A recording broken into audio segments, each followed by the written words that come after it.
the global search for sustainable schools in Brazil aimed at filling the shortage of incentives for education for sustainable lifestyles in national formal education system.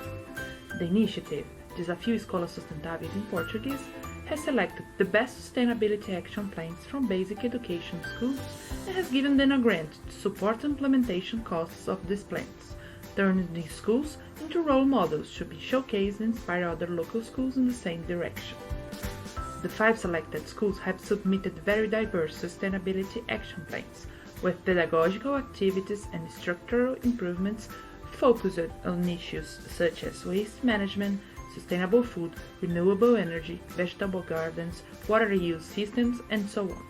All the innovations and knowledge exchanges were integrated and debated with students and school communities to be put into practice through infrastructure renovations. But after just 1 month of implementation of the selected GSS action plans, the sanitary restrictions due to COVID-19 suspended all in-person activities at schools. O nosso principal desafio na implementação do projeto foi justamente o período de pandemia, uma vez que a maior parte do nosso projeto era baseado em atividades teórico-práticas com os alunos e comunidade escolar e que foram impedidas de serem aplicadas porque desde 17 de março a escola municipal não recebe alunos. After a few weeks of lockdown, most of formal education institutions have started to resume their activities digitally. Most of the pedagogical actions planned to be implemented by GSS selected schools had to be adapted.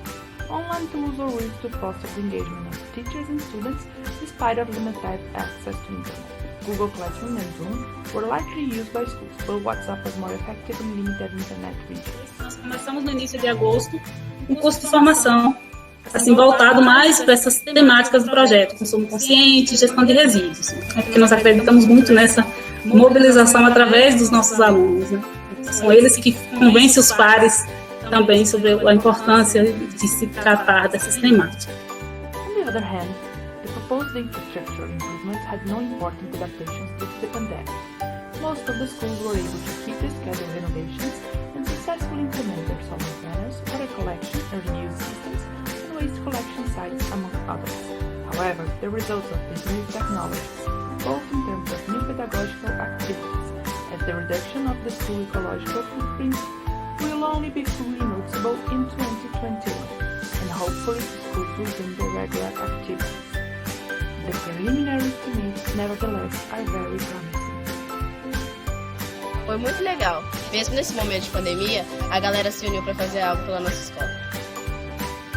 E agora nós conseguimos perceber muito mais esse lugar como esse.